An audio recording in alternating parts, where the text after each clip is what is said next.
Hello guys, आप सबों को मेरा प्यार भरा नमस्कार। मैं नंद किशोर प्रसाद। हम लोग पढ़ रहे हैं आज का टॉपिक प्रोनाउंस, जो कि बिल्कुल बेसिक टॉपिक है। आज बिल्कुल मैं बेस बतलाऊंगा, इसके डेफिनेशन को बतलाऊंगा, इसके काइंड्स को बतलाऊंगा और यूजेस तो हम लोग पढ़ चुके हैं। ठीक है, तो चलते हैं प्रोनाउंस के तरफ, प्रोनाउन टॉपिक की तरफ। तो सबसे पहला मेरा ये सवाल है, हम ये सोचते हैं कि प्रोनाउंस कहते किसे। तो अभी तक जो हम लोग पढ़ते आए हैं उसमें यही पढ़ते हैं कि ए प्रोनाउन जो है एक शब्द है। प्रोनाउन जो है एक शब्द है जो नाउन के स्थान पर आता है या नाउन के बदले में आता है। ठीक है, तो अब देखते हैं कि जैसे एक सेंटेंस है कि Sarla failed because Sarla didn't read, यानी सरला फेल हो गई। सरला फेल हो गई क्योंकि सरला डिडंट रीड, वह पढ़ी नहीं। ठीक है, उसने पढ़ा नहीं, जिसके कारण वह फेल हो गई। आ रही बात समझ में? तो यहाँ इस सेंटेंस में क्या देख रहे हैं कि यहाँ भी सरला और यहाँ भी सरला। ठीक है, यानी एक सेंटेंस में दो दो जगह सरला शब्द का यूज है और सरला क्या है? नाउन है। तो यहाँ एक सेंटेंस में दो बार नाउन का रिपीटिशन हो रहा है जो एक ही नाउन है, यानी सरला है। सरला यहाँ भी है और सरला यहाँ भी। तो हम प्रोनाउन का यूज करते क्यों हैं? तो प्रोनाउन का यूज अगर हम एक पैसेज में या एक सेंटेंस में एक ही नाउन को बार बार जब हम लिखते हैं तो वो मेरा सेंटेंस जो है सो देखने में भद्दा लगता है, सुनने में भद्दा लगता है। तो इस नाउन के रिपीटिशन को रोकने के लिए, इस नाउन के रिपीटिशन से बचने के लिए हम प्रोनाउन शब्द का यूज करते हैं। ठीक है, अब प्रोनाउन कई तरह के हैं। अरे बस में तो नाउन और प्रोनाउन में कोई अंतर नहीं है। जो नाउन है वही प्रोनाउन है। ठीक है, बस हम उसके बदले में एक शब्द को लिख देते हैं। कोई एक नाउन है तो उस नाउन के लिए एक प्रॉपर शब्द को लिख देते हैं और वही शब्द जो है सो क्या कहला जाता है? वही शब्द प्रोनाउन कहला जाता है। तो डेफिनेशन में मैंने लिखा कि प्रोनाउन इज ए वर्ड, एक प्रोनाउन जो है सो एक शब्द है which is used in stead of a noun, जिसका यूज जो है वो हम नाउन के बदले में करते हैं या नाउन के स्थान पर करते हैं। एग्जाम्पल मैंने यहाँ दिया, तो यहाँ हमने देखा कि सरला का रिपीटिशन एक सेंटेंस में दो बार हो रहा है, जो कि देखने में काफ़ी भद्दा लग रहा है। तो इसका मतलब है कि इस रिपीटिशन से बचने के लिए उस दो बार रिपीटिशन के स्थान पर उस दोबारा जो यूज़ हुआ है सरला, उसके स्थान पर हम किसी प्रोनाउन का यूज करेंगे। तो सरला की जगह पे हम यहाँ क्या यूज करेंगे? सी शब्द का हम यूज कर सकते हैं सरला के लिए।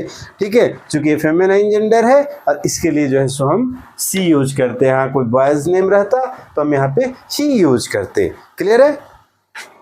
तो अब ये सेंटेंस देखने में अच्छा लगेगा, Sarla failed because she didn't read. ठीक है, अब ये सेंटेंस जो है सो अट्रैक्टिव हुआ और सेंटेंस में जो ये नाउन है इसका रिपीटिशन से भी बच गया। ये सरला और सी में कोई अंतर नहीं है। देख ले, यहाँ सरला क्या है भाई? तो नाउन है और यहाँ पे सी क्या है? तो प्रोनाउन है। और ये दोनों के बीच में मैंने इक्वल टू का साइन दिया है क्योंकि noun is equal to pronoun यहाँ पे मैं बतला रहा हूँ। तो अब देखिए आप कैसे इक्वल है। तो सरला क्या है? ये सिंगुलर नाउन है, सिंगुलर नाउन है, फेमिनिन जेंडर है और यहाँ पे ये सब्जेक्टिव केस के रूप में यूज़ हुआ है और ये पर्सन इसका कौन सा है? तो थर्ड पर्सन है। ठीक है, अब सी को ले लें तो सी भी जो है सो सिंगुलर है, सी भी फेमिनिन जेंडर है, सी भी सब्जेक्टिव केस में यूज़ हुआ है और यहाँ पे सी जो है सो थर्ड पर्सन में है। ठीक है, यानी इसमें जरा सा भी कोई अंतर नहीं है, सिर्फ इसके रूप बदल गए हैं। ठीक है, यहाँ सरला का रूप है और ये सरला जो है सो यहाँ सी में कन्वर्ट हो गई है। ठीक है, तो ये नाउन हो गया, ये सरला क्या है? नाउन है और इसके स्थान पर आगे रिपीटिशन, इसके रिपीटिशन से बचने के लिए हम सरला की जगह पे हम सी का यूज कर रहे हैं। तो सी क्या हो गया? प्रोनाउन हो गया। क्लियर है? अब आप इस सेंटेंस को देखें। यहाँ फर्स्ट सेंटेंस में लिखें कि everybody is the master of his fate. तो इस सेंटेंस में क्या है? एवरीबडी क्या है भाई? ये सब्जेक्ट है और सब्जेक्ट है तो ये क्या है? नाउन की तरह है। तो यहाँ पे ये एवरीबडी क्या है? यहाँ एवरीबडी प्रोनाउन है। ठीक है, यहाँ पे सेकंड सेंटेंस देखें, he is going to market. तो यहाँ पे ही क्या है? सब्जेक्ट है और कैसा सब्जेक्ट का कौन सा फॉर्म है, तो प्रोनाउन है, ठीक है ना। तो अब यहाँ पे देखें कि इस सेंटेंस में हुआ कि हम प्रोनाउन का यहाँ यूज कर रहे हैं, तो किसके बदले में कर रहे हैं, तो नाउन के बदले में कर रहे हैं, ठीक है। अब यहाँ पे भी हम इस सेंटेंस में प्रोनाउन का यूज कर रहे हैं, तो इसका ये किस नाउन के बदले में हम यूज कर रहे हैं ये पता है, नहीं पता है। यानी ये कहना 100% सही नहीं है कि एक सेंटेंस में यानी हम प्रोनाउन उसे कहेंगे कि प्रोनाउन इज ए वर्ड, यानी प्रोनाउन जो है सो एक शब्द है जिसका यूज हम नाउन के स्थान पर करते हैं। तो यहाँ पे तो कोई नाउन है नहीं, इस नाउन को तो हम जानते हैं नहीं और डायरेक्ट हमने प्रोनाउन का यूज किया है। तो मेरा कहने का मतलब है कि सेंटेंस में रिपीटिशन के लिए भी हम प्रोनाउन का यूज करेंगे, और अगर कोई प्रोनाउन इंडिपेंडेंटली यूज हुआ है, बिल्कुल स्वतंत्र रूप से यहाँ पे ये नाउन का है प्रोनाउन काम कर रहा है, ठीक है, तो ये प्रोनाउन जो है सो अकेले भी आ सकते हैं, बिल्कुल स्वतंत्र रूप से आ सकते हैं, यानी इनके नाउन का अता पता नहीं हो सकता है। आ रही बात समझ में। अब आगे देखते हैं हम लोग काइंड्स ऑफ प्रोनाउंस कि प्रोनाउन के कितने प्रकार होते हैं, ठीक है, प्रोनाउन के कौन कौन से प्रकार हैं। तो सबसे पहले हम लोग पर्सनल प्रोनाउन के बारे में देखें कि पर्सनल प्रोनाउन किसको कहते हैं। तो ये पर्सन से बना, पर्सनल, पर्सन यानी व्यक्ति, पर्सन मतलब व्यक्ति, यानी इसमें जितने भी प्रोनाउंस आएंगे वो सब किसी न किसी व्यक्ति से रिलेटेड होंगे, ठीक है, यानी उस व्यक्ति के लिए इस प्रोनाउन का यूज होगा। तो यहाँ पे देखिए कि pronouns that stands for the 3 persons, यानी तीनों पर्सन, तीन है, फर्स्ट पर्सन, सेकेंड पर्सन और थर्ड पर्सन। फर्स्ट पर्सन में क्या क्या आता है भाई, तो आई और वी आता है। सेकेंड पर्सन में क्या आता है, यू आता है, सिंगुलर में भी और प्लूरल में भी, ठीक है। सिंगुलर में यू का मतलब सिर्फ एक होता है और प्लूरल में यू का मतलब क्या होता है, तुम लोग होता है, ठीक है, यानी बहुत सारे लोग हो गए। और अगर हम यहाँ पे थर्ड पर्सन की बात करें, फर्स्ट पर्सन सेकंड पर्सन हो गया, अब थर्ड पर्सन की बात करें तो थर्ड पर्सन के सिंगुलर नंबर में ही, सी, इट और एनी सिंगुलर नेम होते हैं, और वो प्लूरल में देखें थर्ड पर्सन के प्लूरल नंबर में क्या होता है, तो दे होता है। इतना ही पर्सन्स होते हैं और ये सारे पर्सन जो हैं सो क्या कहलाते हैं, पर्सनल प्रोनाउन कहलाते हैं, ठीक है। तो मैंने यहाँ अलग से लिख भी दिया है कि आई का ही फॉर्म है मी, ठीक है, वी का ही ऑब्जेक्टिव फॉर्म है अस, ठीक है, यू का ऑब्जेक्टिव फॉर्म यू ही होता है, ही का ऑब्जेक्टिव फॉर्म हिम होता है, तो सी का हर और दे का देम, यानी आई, मी, वी, अस, यू, ही, ठीक है, हिम, सी, हर, दे, देम, ये सारे सिर्फ जो वर्ड्स हैं ये पर्सनल प्रोनाउंस कहलाते हैं, ठीक है। अब हम लोग सेकंड देखेंगे पॉसेसिव प्रोनाउन। पॉसेसिव प्रोनाउन किसको कहते हैं भाई, तो पॉसेसिव का मतलब क्या होता है, पोजीशन से बना है, पोजीशन का मतलब क्या होता है, अधिकार, ठीक है, यानी अधिकारवाचक, यानी किसी वर्ड के माध्यम से हम अधिकार दिखाने का प्रयास करते हैं, तो ऐसे वर्ड्स जो होते हैं वो पॉसेसिव प्रोनाउंस कहलाते हैं। मैंने यहाँ लिखा कि प्रोनाउंस दैट शोज पोजीशन, यानी ये प्रोनाउंस जो होते हैं वो अधिकार दिखाते हैं, जैसे में माइन, आवर्स, जैसे ना mine, this pen is mine, यह कलम मेरा है, यानी इस कलम पे मैं अपना अधिकार दिखा रहा हूँ, इसलिए यहाँ पे माइन जो है सो पॉसेसिव प्रोनाउन हो गया। उसी तरह से ours, yours, his, hers, theirs, बस इतना ही जो है सो पॉसेसिव प्रोनाउंस हैं, ठीक है। नेक्स्ट है थर्ड में डिमॉन्स्ट्रेटिव प्रोनाउंस। डिमॉन्स्ट्रेटिव प्रोनाउंस किसको कहेंगे कि words used for nouns two point out at something या समवन, यानी किसी चीज या किसी व्यक्ति की ओर हम पॉइंट आउट करते हैं, उसको इशारा करके बतलाते हैं, जिस शब्द का यूज करके बतलाते हैं, ठीक है, कि दैट इज ए बॉय, ठीक है ना। तो दैट शब्द का जो यूज किए, ठीक है, किसी व्यक्ति या किसी वस्तु को पॉइंट आउट करने के लिए जिस नाउन का हम प्रयोग करते हैं, जिस वर्ड्स का प्रयोग करते हैं जो नाउन के बदले में आता है, ठीक है, हम वैसे वर्ड्स को हम डिमॉन्स्ट्रेटिव प्रोनाउंस कहते हैं। जैसे डिमॉन्स्ट्रेटिव प्रोनाउंस सिर्फ जो है सो ये 4 हैं, this, that, these, those. This जो है सो नज़दीक के लिए हम यूज करते हैं, दैट दूर के लिए यूज करते हैं, उसी प्रकार से दीज जो है वो नज़दीक के लिए, और दोज जो है सो दूर के लिए, दूर के वस्तु या दूर के व्यक्ति जो भी हैं उनके लिए हम यूज करते हैं। अब नेक्स्ट जो मेरा प्रोनाउन है वो है डिस्ट्रीब्यूटिव प्रोनाउंस। तो डिस्ट्रीब्यूटिव प्रोनाउंस, डिस्ट्रीब्यूट करना, बांटना, ठीक है। तो डिस्ट्रीब्यूटिव प्रोनाउंस में क्या है भाई, तो यूज्ड फॉर इंडिविजुअल्स, इंडिविजुअल्स मतलब अलग अलग करने के लिए, अलग अलग को इंडिकेट करने के लिए, ठीक है ना। तो यूज्ड फॉर इंडिविजुअल्स और objects referring to them as one at a time, यानी एक समय में एक ही का यूज करना है, ठीक है। जैसे यहाँ पे देखें, इच है, इच मतलब क्या होता है, प्रत्येक होता है। आइदर, आइदर मतलब क्या होता है, दो में से एक, देख रहे हैं दो है लेकिन हम एक बार में एक ही यूज कर रहे हैं, ठीक है ना। तो दो में से एक। नाइदर, यहाँ दो में से कोई नहीं। और एवरी और नन, ये जो है इच, आइदर, नाइदर, एवरी और नन, ये जो है सो हमारे डिस्ट्रीब्यूटिव प्रोनाउंस हैं। क्लियर है। अब नेक्स्ट जो है वो रेसिप्रोकल है। रेसिप्रोकल प्रोनाउंस किसे कहेंगे, तो each other and one another, ऐसे सिर्फ दो प्रोनाउन हैं। एक जो है सो इच अदर है और दूसरा जो है सो वन अनदर है।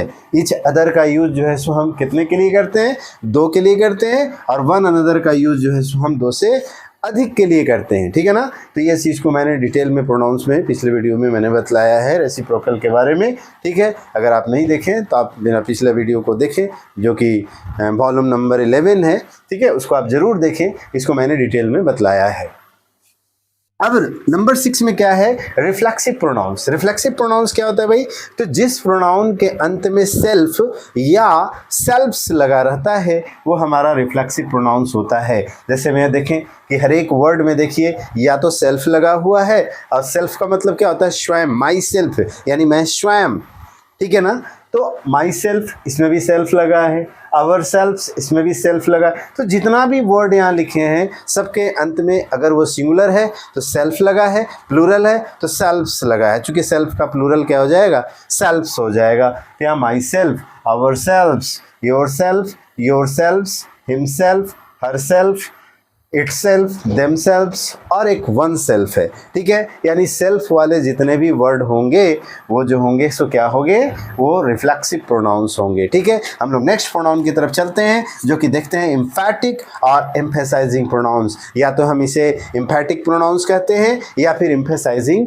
प्रोनाउंस कहते हैं। इसका अर्थ क्या होता है, एम्फैटिक या एम्फेसाइज, एम्फेसाइज करना यानी जोर देना, ठीक है। तो चलिए हम देखते हैं एम्फैटिक प्रोनाउंस के बारे में। एम्फैटिक प्रोनाउंस को ही हम एम्फेसाइजिंग प्रोनाउंस कहते हैं। तो चलिए देखते हैं कि एम्फैटिक प्रोनाउंस और एम्फेसाइजिंग प्रोनाउंस क्या। हम लोग क्या पढ़ रहे थे, एम्फैटिक, एम्फैटिक और एम्फेसाइजिंग, ठीक है ना। तो एम्फैटिक, एम्फेसाइजिंग प्रोनाउंस किसको बोलते थे। एम्फैटिक का मतलब क्या होता है, जोर देना, यानी किसी भी शब्द को हम जोर देकर अगर बोलते हैं तो उसको एम्फेसाइज करके बोलना बोलते हैं, ठीक है। जैसे मैं माई सेल्फ, यानी मैं स्वयं, अगर मैं किसी काम को कर रहा हूं और मैं बोल रहा हूं कि मैंने इस काम को स्वयं किया है, ठीक है, यानी माई सेल्फ किया मैंने, ठीक है ना। तो ये सब myself, ourself, yourself, yourself, himself, herself, itself, themself और वन सेल्फ, ठीक है। ये सारे जो वर्ड्स हैं वो एम्फैटिक या फिर इसे हम एम्फेसाइजिंग के नाम से भी जानते हैं। हम एम्फैटिक प्रोनाउंस या फिर एम्फेसाइजिंग प्रोनाउंस कहते हैं। यानी सच प्रोनाउंस आर यूज्ड टू ले अ स्ट्रेस, स्ट्रेस मतलब क्या होता है, दबाव देना, जोर देना, ठीक है ना, ऑन द सब्जेक्ट। यानी सब्जेक्ट अगर जोर देकर कोई काम को कर रहा है, बोल रहा है अपने बारे में जोर देकर कि मैंने इस काम को स्वयं किया, मैंने बाघ को स्वयं मारा है, ठीक है, तो एम्फेसाइज कर रहा है उस वर्ड पे, ठीक है। तो इस वर्ड को हम जोर देकर बोलते हैं ना, माई सेल्फ, मैंने स्वयं किया है, ठीक है ना। तो इस तरह का भाव अगर प्रकट होता है इन सारे शब्दों से तो हम इन शब्दों को हम एम्फैटिक या फिर एम्फेसाइजिंग प्रोनाउंस कहते हैं। अब जो है सो नेक्स्ट देख रहे हैं हम लोग इनडेफिनिट। हम पहले भी बता चुके हैं कि एक वर्ड होता है डेफिनिट और दूसरा वर्ड होता है इनडेफिनिट। तो डेफिनिट का मतलब क्या होता है, निश्चित, यानी हमें पता होता है उस वर्ड के बारे में, ठीक है। और इनडेफिनिट का मतलब क्या होता है, अनिश्चित, यानी उस वर्ड के बारे में पता नहीं होता है। तो इनडेफिनिट प्रोनाउंस हम किसे कहेंगे, तो वर्ड्स यूज्ड फॉर नाउन्स, ठीक है। यानी ये वर्ड्स भी जो हैं सो नाउन के लिए ही यूज होते हैं। तो words used for nouns in वैग और जनरल मीनिंग, इसका मीनिंग जनरल होता है, जनरल मीनिंग में इसका यूज किया जाता है। और वैग, वैग मतलब क्या होता है, अस्पष्ट, ठीक है, स्पष्ट नहीं होता है, अस्पष्ट यानी अस्पष्ट, जैसे एवरीबॉडी, समबडी, नोबडी, ठीक है। तो एवरीबॉडी जो है, एवरीबॉडी में कौन लोग हैं, किसी व्यक्ति के लिए यूज हो रहा है एवरीबॉडी, तो एवरीबॉडी यानी उस व्यक्ति के बारे में पता नहीं है। समवन, किसी ने, someone has stolen my pen, यानी किसी ने मेरी कलम चुरा ली। तो किसने चुराई भाई, पता है नहीं, यानी इस सब्जेक्ट के बारे में हमें पता नहीं होगा, ठीक है, ये बिल्कुल अस्पष्ट होगा। तो ऐसे जो भी होते हैं इंडेफिनिट प्रोनाउंस, तो सारे वर्ड्स को मैंने लिख दिया कि इतना ही होते हैं इंडेफिनिट प्रोनाउंस, जैसे everybody, somebody, nobody, anybody, someone, no one, anyone, everything, ठीक है, something, nothing, anything, all, some, any, both, another, much, few, little, ये सारे जो वर्ड्स हैं ये इतना ही जो है सो इंडेफिनिट प्रोनाउंस हैं। तो आप इसे अच्छे से याद कर लें, तब आपको इंडेफिनिट प्रोनाउंस में कोई प्रॉब्लम नहीं होगा। आपके जुबान पे फट से आ जाएगा कि कौन कौन से इंडेफिनिट प्रोनाउंस होते हैं, और आप बहुत ही आसानी से पहचान जाएंगे कि इंडेफिनिट प्रोनाउंस किसको और किस वर्ड को कहते हैं। नेक्स्ट हम लोग देख लें रिलेटिव प्रोनाउंस। तो रिलेटिव प्रोनाउंस ये रिलेट करने का काम करता है। तो relative pronouns words used for nouns to show them relating to, यानी उससे अपना संबंध बताता है, रिलेट करता है वो, ठीक है। ऐसे सारे वर्ड्स जो हैं सो रिलेटिव प्रोनाउंस कहलाते हैं। और रिलेटिव प्रोनाउंस इतना ही है, हु, whom, whose, which और that। ये इसको मैंने डिटेल में भी बताया, सारे प्रोनाउन को मैंने डिटेल में बताया है। इसमें जितना भी वर्ड्स मैंने लिखा है, सारे एक एक वर्ड्स को मैं एग्जाम्पल के माध्यम से आप सबों को समझाने का प्रयास मैंने किया है। तो उम्मीद है आपको सारी बातें अच्छे से समझ में आ गई होगी। ये तो मैं सिर्फ बेस दे रहा हूँ जो हाई स्कूल तक के स्टूडेंट के लिए है, जो डेफिनेशन याद करना चाहते हैं, डेफिनेशन जानना चाहते हैं। मैं एक स्पेशल वीडियो उसके लिए मैंने बनाया है, ठीक है। तो यार रिलेटिव प्रोनाउंस में कौन कौन से रिलेटिव प्रोनाउंस हो गए, हु, हुम, हुज, विच एंड दैट। और लास्ट है 10 में इंटेरोगेटिव प्रोनाउंस। तो इंटेरोगेटिव प्रोनाउंस क्या है भाई, तो इंटेरोगेटिव नाम से ही पता है, प्रश्नवाचक, यानी उसमें इसके जैसे ये जितने भी वर्ड्स हैं इसमें, जैसे हु, हुम, हुज और विच, इनका हम यूज़ कहाँ किए हैं, तो देखें कि यहाँ भी यूज़ है, यानी रिलेटिव में भी यूज़ है और इंट्रोगेटिव में भी यूज़ है। तो हम इस हु को, यहाँ पे जो हु है और यहाँ पे जो हु है, ये रिलेटिव प्रोनाउन भी है और इंट्रोगेटिव प्रोनाउन भी है। और इसे हम कैसे पहचानेंगे कि ये कब इंट्रोगेटिव प्रोनाउन है और कब इंट्रोगेटिव प्रोनाउन है और कब रिलेटिव प्रोनाउन है, इसका भी मैंने विस्तार पूर्वक मैंने पिछले वीडियो में वीडियो नंबर 11 जो था या वॉल्यूम नंबर 11 जो था उसमें मैंने डिटेल में बतलाया है, ठीक है। तो यहाँ पे मैंने बतलाया ये था कि अगर सेंटेंस, जिस सेंटेंस में हु शब्द का यूज़ हो, ये हु यूज़ हो, और उस सेंटेंस के अंत में अगर फुल स्टॉप है, तो इसका मतलब हु जो है सो रिलेटिव प्रोनाउन है, जिसका हिंदी जो होता है। और अगर WHO किसी सेंटेंस में यूज़ है और उस सेंटेंस के अंत में साइन ऑफ इंट्रोगेशन है, तो इसका मतलब, इस हु का मतलब कौन होता है। तो उम्मीद है बातें आपको सारी समझ में आ रही होगी।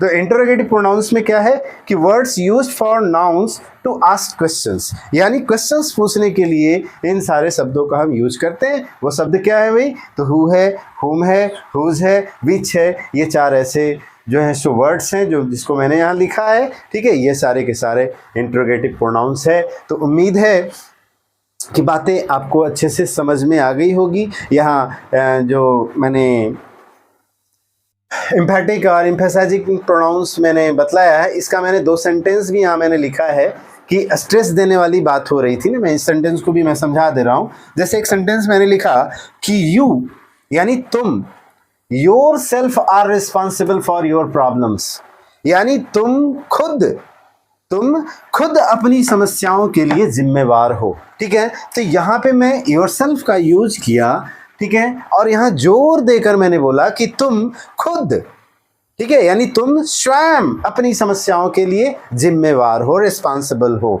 दूसरा सेंटेंस मैंने लिखा कि ही हर्ट हिमसेल्फ, यानी उसने अपने आप को चोट पहुंचाया। तो यहाँ पे ये सारे शब्द जो हैं वो एम्फेसाइज करने के लिए, जोर देने के लिए किए जाते हैं। उम्मीद है ये सारे काइंड्स ऑफ प्रोनाउंस आपको अच्छे से समझ में आ गई होगी। और एक बात और मैं आपको याद दिला दूँ कि अभी तक आप मेरे चैनल को सब्सक्राइब नहीं किए तो जल्दी से जाइए, सब्सक्राइब का बटन पर क्लिक कीजिए और ऑल का बटन भी ज़रूर दबाएं ताकि जैसे ही मैं नया वीडियो अपलोड करूं आप तक ये वीडियो सबसे पहले मिले और आप उस वीडियो को देखकर अच्छे अच्छे रूल्स आपको सीखने का मौका मिले।